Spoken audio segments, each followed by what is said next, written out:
Bonjour les amis, c'est Jed, bienvenue sur ma chaîne. La recette que je vous propose aujourd'hui, c'est la recette du Trianon, une recette que vous m'avez demandé sur mes réseaux sociaux. Donc voilà, je l'ai voulu simple comme d'habitude à réaliser, donc j'espère qu'elle vous aidera dans sa réalisation. S'il vous plaît, la recette comme d'habitude est dans les commentaires, donc allez jusqu'au bout de la vidéo quand même, afin que ma chaîne ait plus de visibilité sur YouTube. En fin de vidéo, je vous annoncerai comme d'habitude les deux recettes, celle du mardi et celle de samedi prochain. Donc à tout à l'heure et bonne réalisation.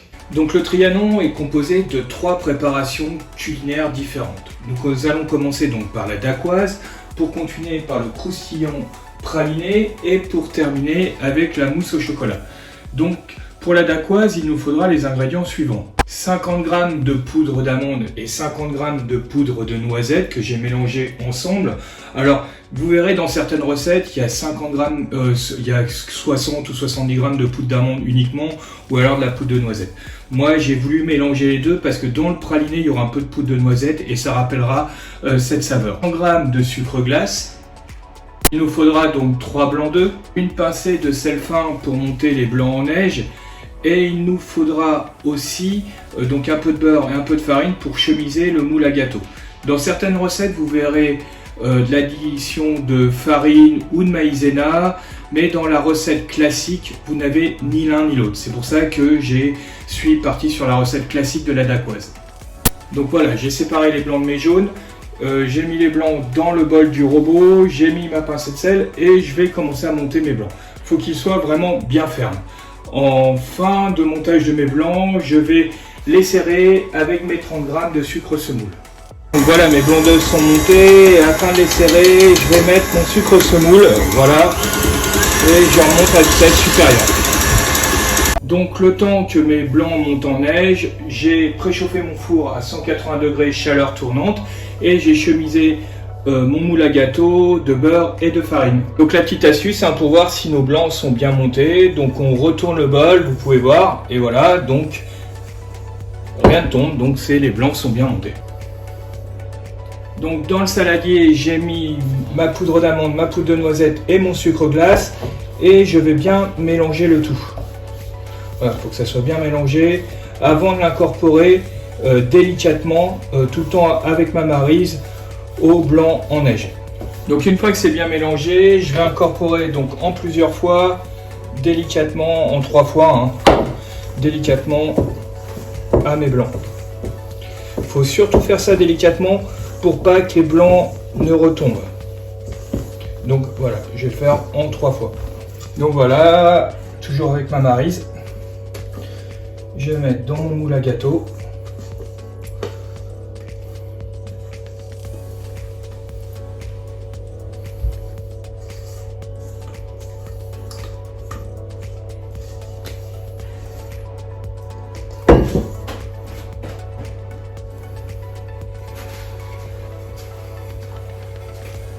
Cette action de tourner, certains vont utiliser des poches à douille, etc. C'est vraiment pas utile, sincèrement. Voilà, toujours les mains bien propres. Hop. Moi, ce que je fais, c'est que je nettoie mon moule pour uniformiser l'épaisseur. Et au four pour 20 minutes. Donc nous allons réaliser maintenant le croustillant praliné. Pour ce faire, nous allons utiliser du chocolat praliné ou alors aussi appelé tablette pralinoise, 250 g. Et gâteau crêpe dentelle, donc 100 g, qui correspond à 10 paquets.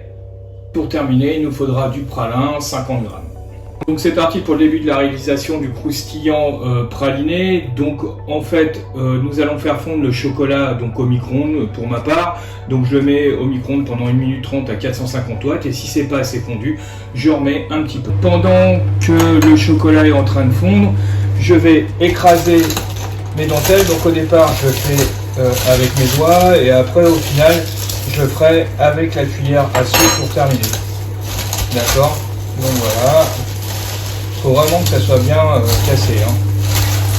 D'accord? Donc on fait avec les doigts au départ et après, voilà. Donc 1 minute 30 ça n'a pas suffi, donc je vais remettre une petite minute au micro-ondes. Donc vous pouvez voir, voilà, c'est exactement comme je le veux.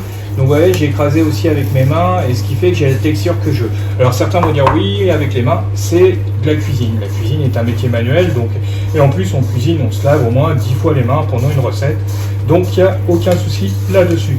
Donc comme vous pouvez voir, 2 minutes 30 ont suffi pour que mon praliné, chocolat praliné soit bien fondu.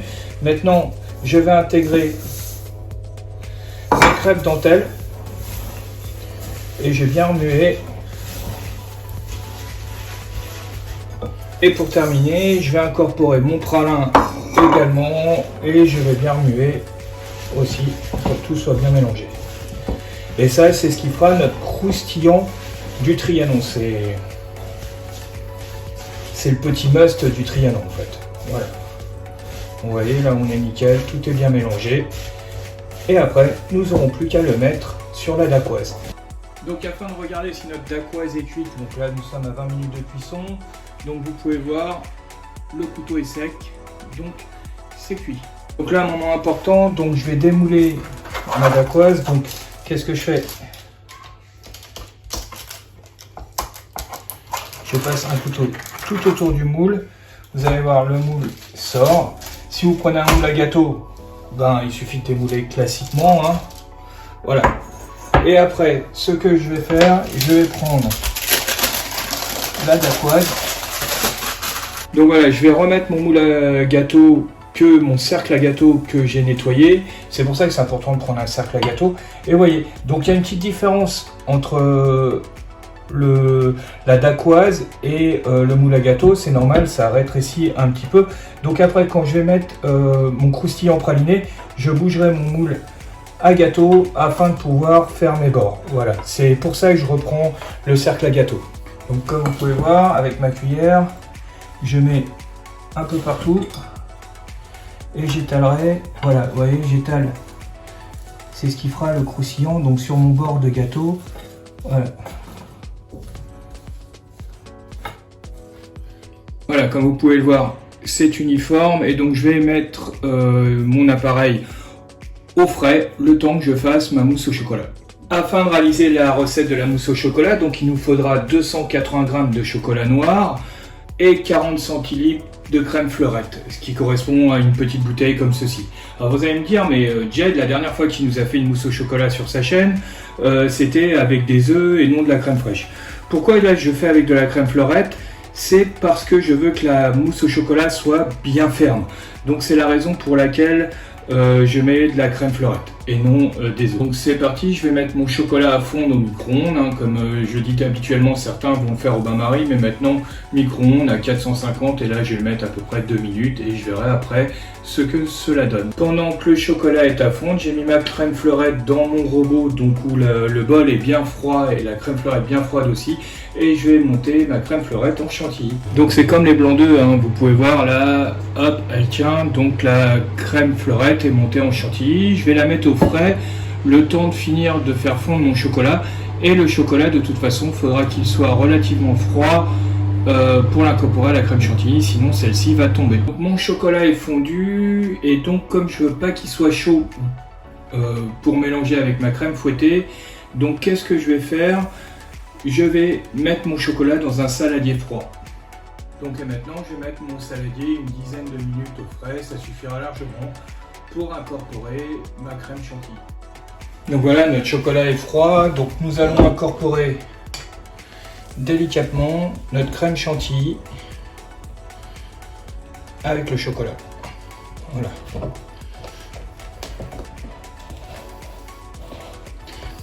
Et si le chocolat avait été chaud, ben, ça fera tomber la crème chantilly tout de suite. Donc on y va, on met au fur et à mesure. Donc comme vous pouvez le voir, c'est bien mélangé, on n'a plus de traces du tout de chantilly, sinon ça se verrait quand nous allons dresser le gâteau. Donc on va faire exactement comme quand on a mis le croustillant praliné. On va mettre notre cercle et on va mettre notre mousse au chocolat. Il faut vraiment que le gâteau soit bien froid, hein, sinon la mousse au chocolat fondra tout de suite. Vous voyez, ça a une grande différence entre cette mousse au chocolat là Et la mousse au chocolat avec les œufs. Hein. On ne pourrait pas faire ceci avec une mousse au chocolat avec des œufs. C'est pour ça que celle-ci est bien ferme.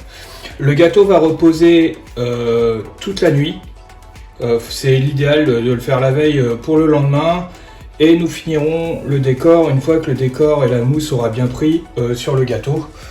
C'est-à-dire, pour attendre, oui, une bonne nuit, c'est l'idéal, c'est ça. Et comme ça, demain, je ferai le décor, enfin tout à l'heure pour vous, bien évidemment. Et je vais uniformiser avec le dos d'une cuillère à soupe. Voilà. Et c'est bon. Cercle qui tourne. Et là, il faut vraiment qu'on soit à la même hauteur pour que le gâteau... Alors là, à l'inverse, vous allez voir, je vais faire chauffer ma cuillère à soupe sous de l'eau chaude pour avoir une couleur uniforme au-dessus du gâteau. Vous voyez, pour le... Vous voyez, hop, ça ferait comme ça, il est vraiment bien lisse. C'est vraiment la technique. Donc là, c'est l'inverse. Cuillère bien chaude.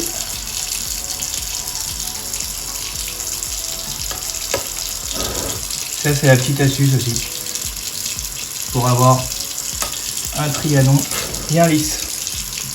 Alors, le trianon, en général, il y a des petites vagues et après, il y a du cacao en poudre amère sur le dessus. Les petites vagues, on les fait avant que le trianon se repose toute la nuit. Et on mettra le cacao en poudre amère demain. Donc pour ce faire, nous allons démouler le cercle à gâteau. Donc nous allons le démouler comme ceci. On passe délicatement le couteau tout autour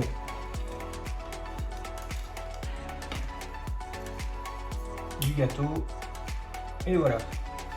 Et maintenant, pour faire les fameuses vagues, je prends une grande spatule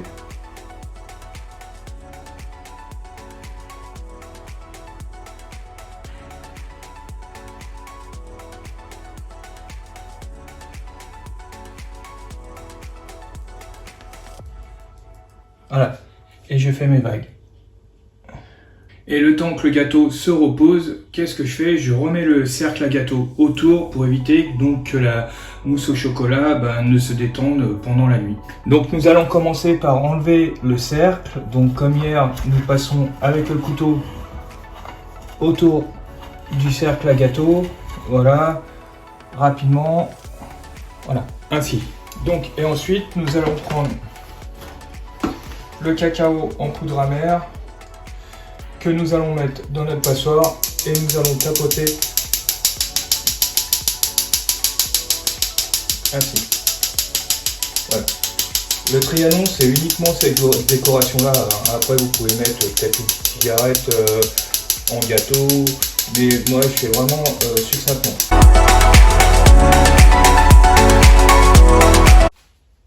Voilà les amis, la recette du trianon est terminée. J'espère que ça vous aura aidé dans sa réalisation. Vous avez vu, c'est quand même relativement simple à réaliser. Plusieurs étapes, mais simple. Si vous avez apprécié cette recette, n'hésitez pas à cliquer sur le pouce bleu en disant le petit pouce qui dit j'aime. Ou alors, si vous ne l'avez pas déjà fait, abonnez-vous sur ma chaîne en cliquant sur abonner.